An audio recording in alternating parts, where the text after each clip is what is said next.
Good morning. My name is Jason. I am the founder of Distress Loan Advisors. I help people through difficult SBA loan situations, specifically EIDL loans, and I can also help with offer and compromise for 7A loans. Today's topic is my guess as to why the SBA might be resistant to settling EIDL loans at this point.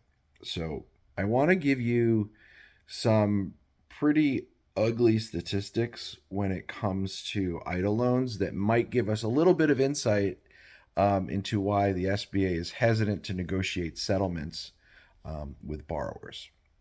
So this kind of blew my mind, and I'll put a link to the entire report because this comes from the Inspector General who oversees the SBA, and so they had some things to say about the PPP program, but also the EIDL program. So get this. So the SBA was established in 1953. And so for the 20 years between 1953 and through all the way through April of 2020, they approved a total of 2.2 million disaster loans totaling $66.7 billion. 2.2 billion loans, $67 billion. Starting in March of 2020, when COVID hit, through the end of the program in May of 2022, so just over 2 years, they approved 4 million, I think it was 3.8, but approximately 4 million loans totaling 387 billion. So first 67 years, they gave out $66 billion. The next 24 months, so the next 2 years, they gave out $387 billion. So it's roughly 6 times more than they had given in the 67 years before that. That's a lot of loans. And, that on the face of it is not a problem. COVID was countrywide, whereas disaster loans historically were very precise. So if there was a hurricane in Florida, they do it there.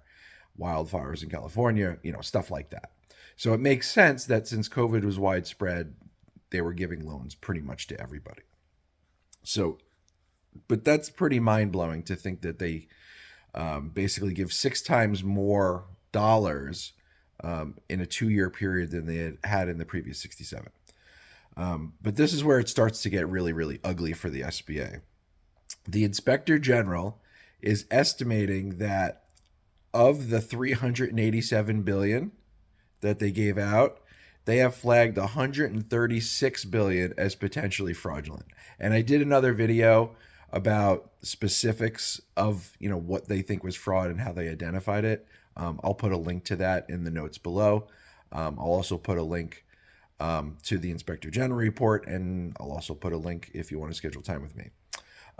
So anyway, 136 billion that were flagged as potentially fraudulent, that represents a third, 33% of all the disbursed funds. So one of every $3 they flagged as potentially fraudulent. So in other words, the SBA decided to get the money out the door was the priority, and as a result, the fraudsters came out in force. Really takes away your faith in humanity, right? All right, so potentially we've got all those fraudulent loans, but it continues to get worse. So as of October of 2023, 20% of loans are past due. So that's 77 billion, 20% of them past due, basically less than 3 years into a 30-year loan. In addition to that, another 47.7 billion have already been charged off. So in other words, the SBA said, we're not going to get this money back. So in total, that's 124 billion out of a total of 387. 32% of all SBA EIDL loans are either delinquent or have already been charged off. And beyond that, it actually gets worse. That doesn't even account for the fact that so many of them are on deferment. So it's probably not a stretch to say if 32% of loans are either late or been charged off, there's probably a good percentage that are on deferment, which means likely, folks, more than 50% of EIDL loans are not paying according to the original loan terms. 50%.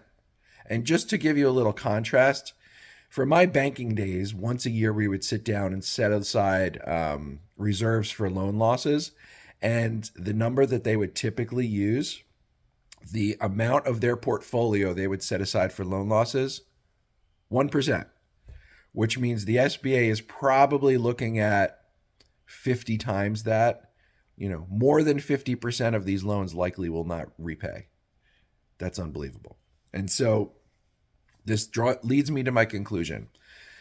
Given the bloodbath that they are currently incurring, I cannot imagine that there is any sort of political will to do any level of forgiveness given the amount of sheer losses that the SBA is going to experience as a result of these SBA loans. And no one's told me that. It's just my guess. But, if you lend out $100 to your friends and half of your friends were like, I'm never paying you back. And then the other half said, hey, how about a discount, even though I probably can pay? You're probably going to say no. Even if they can prove they can't pay, you're probably going to be like, look, I've already taken a bath on this. I can't give you any more help. Sorry. And I think that's what may be happening. Last point. I'm hearing tons of just horror stories about how bad customer service is. Some people are like, oh, I talked to somebody and they're really great. And then other people are like, yeah, they didn't know what they were talking about. Here's why. So before the pandemic, the SBA was servicing about 263,000 EIDL loans. Now they're servicing 3.7 million of them. So that's 15 times. So what they do, they had to go on a hiring spree. So they didn't say how many employees they used to have, but they've got close to 2,000 employees. But the truth is a lot of them are inexperienced and poorly trained. And so they end up giving people incorrect information. I've had people tell me that they incorrectly told people that they were personally liable. I've had them tell people incorrectly that you have to pay off your entire loan if you want to sell collateral. I've had people tell me that they got letters from the Treasury and called and they said, nope, there's no way you can bring this current. It's got to stay at Treasury. Meanwhile, other people are saying, sure, go ahead and do it. So the inconsistency can only be explained by this sort of ramp up in hiring that they had to do because, again, they've now got 15 times more loans than they previously had. So that's it. If you want to contact me, a link to my website is down below. I've got over 100 YouTube videos at this point. I've got over 300 articles, about a dozen of which apply to EIDL, and you can schedule a case evaluation. Thanks for checking in, and we'll see you on the next one.